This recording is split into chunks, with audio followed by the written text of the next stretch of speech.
Vijayawada metro రైలుకు అడుగడుగున ఆటంకాలు ఎదురవుతున్నాయి. మెట్రో రైలు మార్గం వల్ల విజయవాడతో పాటు చుట్టుపక్కల ఉన్న ప్రాంతాల్లో పలు నివాసాలు కనుమరుగు కానున్నాయి. అయితే ఈ మెట్రో రైలు డిపో నగర శివార్లలోని నిడమామునూరు రావడంతో ఊర్లోని పలు ఇల్లు సైతం భూసేకరణలో పోనున్నాయి. దీంతో నిడమానూరు గ్రామస్తులు ఆందోళన బాటపట్టారు. స్థానిక ఎమ్మెల్యే వల్లభనేని వంశీ రంగంలోకి దిగారు. నిడమానూరులో మెట్రో బాధితుల ఆందోళనపై మరింత సమాచారం విజయవాడ నుంచి మా కరెస్పాండెంట్ లక్ష్మి అందిస్తారు. రాష్ట్ర ప్రభుత్వం తలపెట్టిన మెట్రో ప్రాజెక్టుకు ఆదిలోనే ఆటంకాలు ఎదురవుతున్నాయి. ఇది విజయవాడ నుంచి ఇటు బస్టాండ్ కానూరు నుంచి నిడమానూరు కలుపుతూ కూడా ఈ మెట్రో ట్రైన్ ప్రాజెక్టును డిజైన్ చేయడం జరిగింది. ఈ డిజైన్లో నిడమానూరు గ్రామం సగం మొత్తం కూడా పోయే అవకాశం ఉన్న నేపథ్యంలో ఇక్కడ గ్రామస్తులంతా కూడా మెట్రోకు వ్యతిరేకంగా ఉద్యమం చేపడుతున్నారు.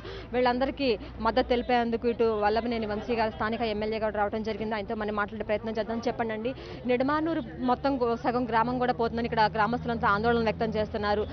మీరు దీన్ని ఎలా పరిష్కరిద్దామని అనుకుంటున్నారు?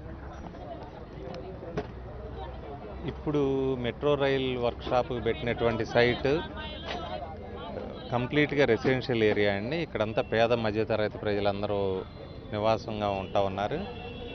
కాబట్టి దీన్ని సమస్యను ముఖ్యమంత్రి గారి దృష్టికి తీసుకువెళ్ళి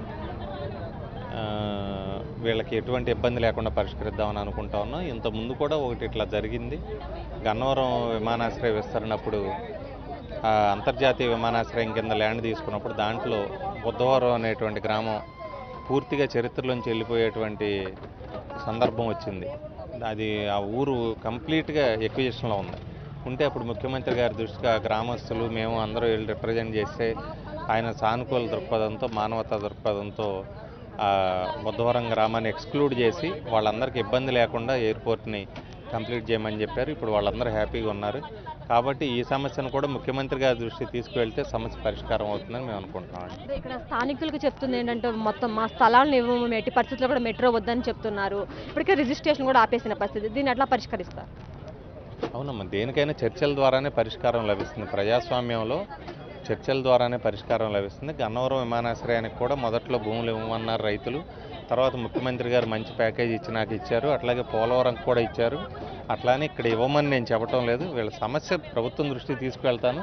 తర్వాత ప్రభుత్వం వాళ్ళు కూర్చొని మాట్లాడుకున్న తర్వాత వాళ్ళిద్దరి మధ్య ఒక కన్సెన్సస్ వస్తే ఒక రకం, లేకపోతే ముఖ్యమంత్రి గారు న్యాయం చేస్తారన్న నమ్మకం ఉంది మాకు. గ్రామస్తులు కూడా మనతో పాటు ఉన్నారు.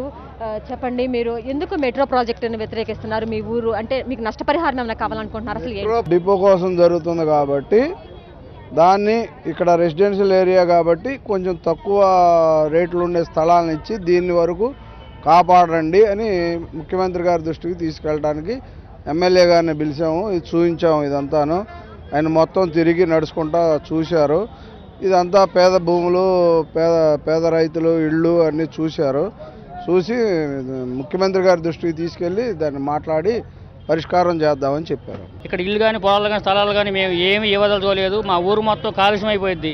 ఈ కాలుష్య నివారణకు దయచేసి మా మీద దయవుంచి, మా గ్రామస్తుల మీద అందరి మీద దయవుంచి ముఖ్యమంత్రి గారు ఈ గ్రామంలో నిడమానూరు మెట్రో తీసివేయాల్సి కోరుతున్నాము. మూడు నెలల క్రితమే వాల్యూలు పెరిగినాయి. అన్ని గ్రామాలు పెరిగినాయి, కానీ ఈ గ్రామంలో మాత్రం వాల్యూ పెంచలేదు. పర్మిషన్లు ఆపేశారు. మీరు మొత్తం ఊరంతా తిరిగి చూడొచ్చు. అన్నీ కూడా 2 సెంటు 3 సెంట్లో ఇళ్ళు ఉన్నాయి. వాళ్ళని ఈరోజు ఇప్పటికిప్పుడు ఖాళీ చేయండి అంటే రిక్షా దొక్కేవాళ్ళు, మధ్యతరగతి వాళ్ళు, సామాన్య వాళ్ళు ఎలా అవుతుంది?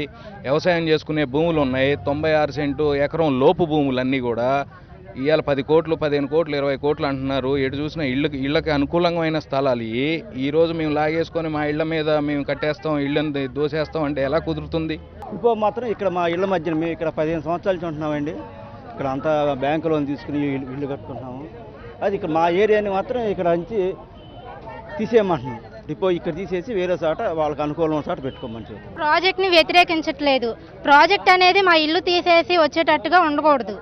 ఇల్లులే తీసేసి ఊరినే తీసేసి ఆ ప్రాజెక్ట్ వేస్తే అందరూ ఎక్కడ ఉండాలి? డబ్బులు మేము ఏం చేసుకుంటాం? తినపరి మా ఇంట్లో ఉంటాం.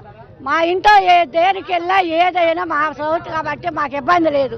పరా ఇంట్లోకి రానివ్వరుగా. ఇదిగో ఈ ముసలాయిని చూడండి. ఈ ముసలాయిని నేను ఎక్కడ తీసుకుపోను? నువ్వు ఇచ్చే డబ్బులు నాకుంటాయా? నాకు వద్దు. మాకు మెట్రో వద్దు. మాకు ఈ బస్సులు చాలు. మాకు వెళ్ళే ప్రయాణాలు లేవు. మీ కోడి దండాలు ఆ మెట్రో వాడికి. మాకు ఈ ఊర్లో మెట్రో అవసరం లేదు, మా ఇళ్ల జోలికి రావద్దు. చంద్రబాబు నాయుడు గారికి ఒక్కడే చెప్పేది, ఎవరు చెప్పినా ఒక్కడే మాట, మాకు ఈ మెట్రో అవసరం లేదు, మా ఇళ్ల జోలి రావద్దు, వేరే ఎటేసుకుంటారో వేసుకోమని చెప్తున్నాం అంతే. స్థానికులంతా ఒకటే డిమాండ్ చేస్తున్నారు, మెట్రో ప్రాజెక్ట్ మాకు ఎట్టి పరిస్థితుల్లోనూ వద్దు. ఇక్కడ ఈ నిడమానూరులో దాదాపు అంతా పేద మధ్యతరగతి ప్రజలు, ముసలివాళ్ళమే అందరం ఉంటున్నాము. ఏళ్ల తరబడి తరతరాల నుంచి ఇక్కడ నివాసాలు ఏర్పాటు చేసుకుని ఉంటున్నాము. దయచేసి కూడా మా ఇళ్ల జోలికి మాత్రం రావద్దని చెప్పి ముఖ్యమంత్రి చంద్రబాబుకి వీళ్ళంతా కూడా విజ్ఞప్తి చేస్తున్న పరిస్థితి ఇక్కడ కనిపిస్తుంది. కెమెరా పర్సన్ దాస్తో లక్ష్మి, సాక్షి టీవీ, విజయవాడ.